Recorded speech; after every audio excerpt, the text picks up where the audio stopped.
sa gabi kaysa sa araw, no? Kasi mas pulido yata magtrabaho sa gabi kasi medyo malamig, no? Pangalawa, sa araw kasi iba yung galaw ng tao kasi nga mainit. Pangalawa, hindi masyado makapenetrate yung mga kababayan natin nga kasi nga mainit, na-dehydrate yung mga tao, kailangan ng lilim. Ito nga ay open na area to guys. Ayan, kita yung mga ngasol yung kalangitan pagka mga ganitong oras.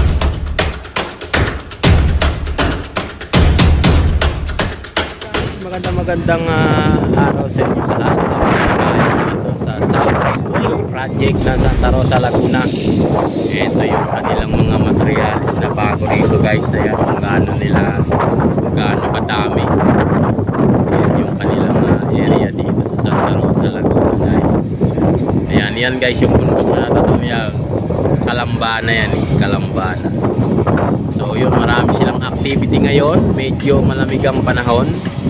Yan, maraming salamat po sa inyo lahat at sa mga hindi pa nakapag-subscribe yan at napadaan yung aking video sa inyo. Ayun, paki-like and share na rin po regarding sa ganitong proyekto ng government. Yan, ng South Railway Train, no? Yan, hanggang MRT7 tayo guys. Update tayo hanggang doon sa Commonwealth, no? Meron din tayo mga by station doon na in-upload, kaya makita nyo sa aking YouTube channel yung mga in-upload ko regarding dito sa South Railway Train. Yan, hanggang north tayo guys, nakakarating para mag-update ng ganitong proyekto sa ating gobyerno dito sa ating bansa sa Pilipinas. Yan, maraming salamat sa mga bumubuo ng team, unit team. Yan, maraming salamat. Sana ay matuldukan na yung issue ngayon sa ating Pangulo. Hindi natin alam kung saan nila nakukuha yung mga ganong issue, no? Yung sirain yung ating gobyerno, no? Tayo pang mga Pilipino ang nagsisiraan. So hindi natin lubos na maisip na may mga ganun pa palang mga tao. Sino ba yung may mga katungkulan, yung mga nagsisiraan. So yun, maraming salamat po. Hindi ko napapabay kung naman yung aking sinabi. Basta dito tayo South Railway Train pa rin, update. Yan, maraming salamat po sa inyo lahat. So andito naman tayo sa area ng Santa Rosa, Laguna. So by station dito guys, meron tayong mga ina-upload pagka hindi tayo busy sa ating trabaho. Dito sa akin ang tinatrabuhan ay SMDC. Yan, maraming salamat doon sa aking boss na rin. Salamat na rin. So yan, hanggang doon sila sa dulo. Yung guys, kung gaano kakapal naman yung alikabok doon sa dulo guys. Ayan, kasi yan, binungkal na nila yung mga lupa doon sa dulo. Yan, pinatag pa nila. So nalilitan pa sila dito sa area nila, napakaluwang nito. So sa tansya ko dito guys, yung kanilang area dito nasa 20 hanggang 15 hectares yung kanilang area dito.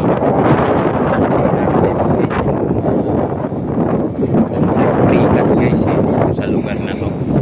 So by station, i-deploy nila yon kung ano yung mga prikas na kasukat dun sa mga station na kanilang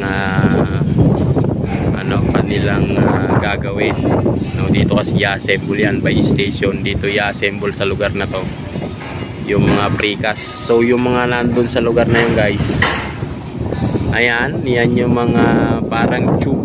Yan yung kulay dilaw na yan guys, parang tube. Dyan nila i-assemble yung mga prikas na bawat stasyon ng train dito sa kahabaan ng Santa Rosa, Laguna. Mula Kalamba kasi guys, Santa Rosa, Kalamba, Santa Rosa, Binyan, Alabang, ano pa ba, hanggang alam ko hanggang Makati yan sila guys, yung area nila na gagawin. So mga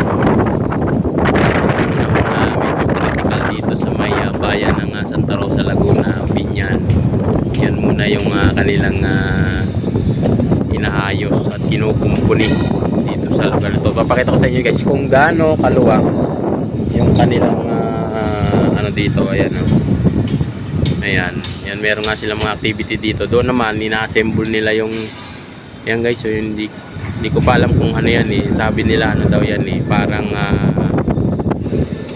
boom truck. No? Yung malaki na yan. Malaki yan pag in-assemble eh. Parang ano yan eh. Ang itsura niyan eh. Parang alimango. Yung itsura niyan. Yan yung mga bibit-bit ng mga precast na malalaki. No? Para ilabas kung saan nila inassemble, tapos ibibilad nila yan doon yung malawak na lote na yan guys, hanggang doon sa may likod ng pabrika na yan. Yan, hanggang dyan nila ilalapag yung mga precast na inassemble nila.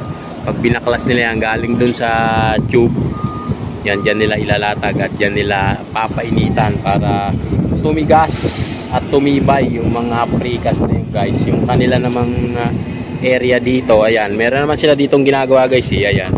Hindi natin alam kung ano itong mga, ayan, yung may yero na yan guys, no, inassemble nila yan dito. Yan, hanggang doon kasi yung area nila. Yung nakikita nyo yung nakaguhit na kulay blue na yan, yan yung opisina ng Hyundai. Yan, hanggang dyan sa may likod ng karsada na yan, yan sa likod ng malaking punong mangga na yan guys, hanggang dyan, hanggang doon sa may highway na yan guys. Ayun yung makikita nyo na yan, hanggang dyan yung kanilang area, no, na talagang tinambayan nila. So sa harap lang yan ng Coca-Cola exit dito sa may Santa Rosa, Laguna, yung kanilang area guys. So mas marami yung tao sa gabi kaysa sa araw, no, kasi mas pulido yatang magtrabaho sa gabi kasi medyo malamig, no. Pangalawa, sa araw kasi iba yung galaw ng tao eh, kasi nga mainit. Ang pangalawa, no, hindi masyado makapenetrate yung mga kababayan natin nga kasi nga ano, mainit, no, na-dehydrate yung mga tao, kailangan ng lilim. Ay ito nga ay open na area to guys. Ayan, no, tingnan nyo, nangangasol yung kalangitan pagka mga ganitong oras na alas 10. Talaga namang kumakapit sa balat yung init.